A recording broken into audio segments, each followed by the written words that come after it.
Cgdigest did an interview years ago with one of the top sellers in the 3D assets marketplaces online. Although he does not want to reveal his true identity because he does not want to risk having his collection copied, he has revealed a lot of valuable information and shared some great tips that will prove useful for 3D artists who want to make money selling 3D models on TurboSquid, Sketchfab, Cgtrader, and other marketplaces. This guy has been educated as a visual artist and he is a self-taught 3D modeler.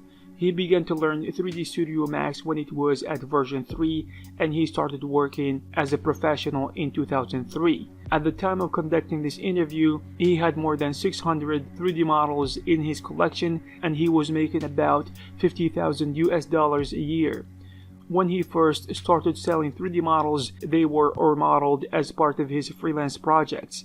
After having seen the potential for additional income, he started making models, especially for selling whenever he didn't have paid jobs to work on. Is selling 3D models sustainable? This artist believes that the key is to find clients to finance your collection, and looking at his all-time statistics, about 30% of his models that he has in his collection have never sold. On the other hand, he has a few models that have sold more than 30 times, so it is a bit of a lottery. The bottom line is that if he takes into account all the hours spent modeling and overall income when he calculates the hourly rate, it turns out to be half of his freelance usual rate. Luckily, as he has previously stated, many of his 3D models in his collection were initially modeled for paid jobs, so this is just additional income. Models that sell better. This is a very complex subject, he said. He said that the most important advice that he has for everyone who wants to make money selling 3D models is to be original and think out of the box, because every day we see people copying models that already exist and price them lower, expecting to make millions overnight. The only thing that they are going to accomplish is to devalue this industry. What will happen when all the big sellers price all of their items in their collections at $5? The correct approach would be to model things that are not currently available and put them up for sale at the correct price. And regarding the categories that sell well, he would split them into three main ones. There is the electronics, like cell phones, gadgets category, which sells really well but they have a short lifespan. The modern cars category also sells well. It has a slightly longer lifespan than the previous one, but it is heavily underpriced. There is the architectural, historical, antique category, which doesn't sell that well as the first two, but has a much longer lifespan. Having said that, it all depends on what your goal is. If you want to make money fast, then the cell phones, electronics, or gadgets category is the one for you.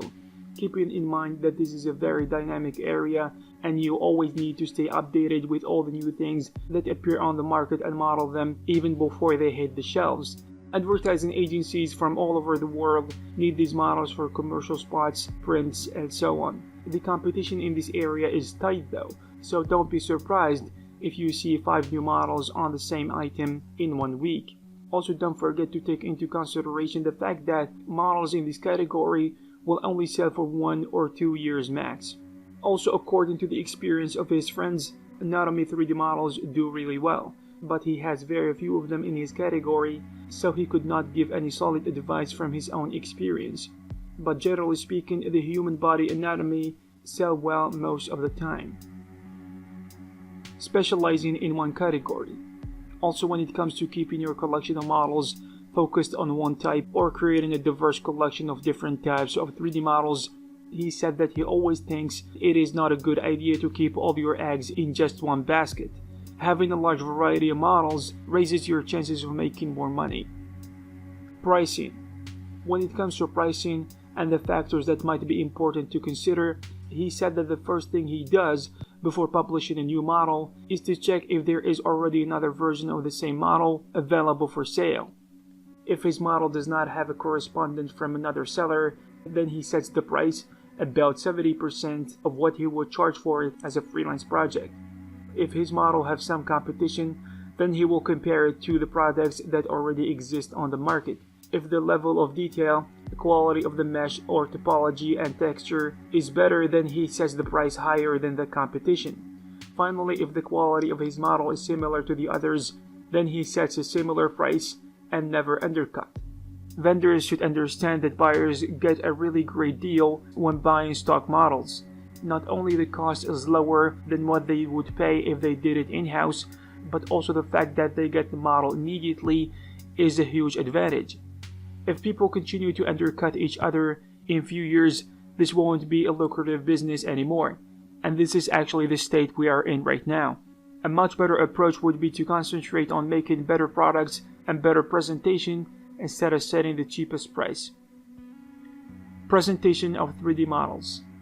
In terms of presenting models, having many presentation images as possible is a must. Also, don't forget to show at least a wireframe so that the client can see the topology.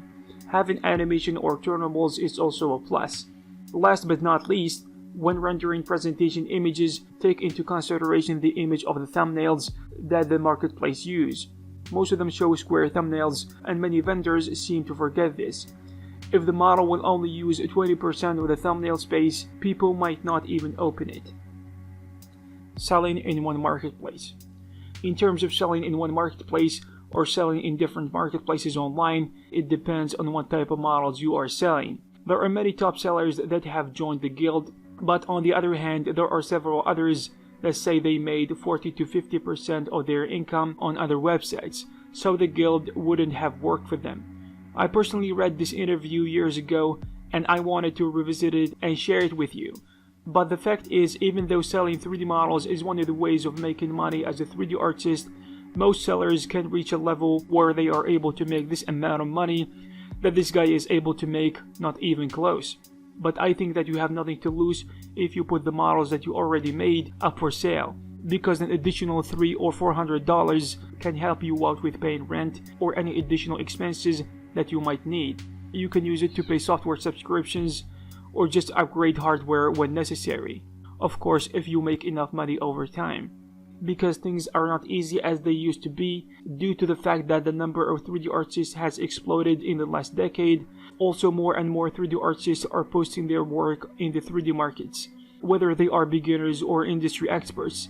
This led eventually to saturated markets, which as a consequence is leading to more and more people undercutting each other by selling their 3D models at very low prices. This guy in this interview was talking about the problem of undercutting like a decade ago.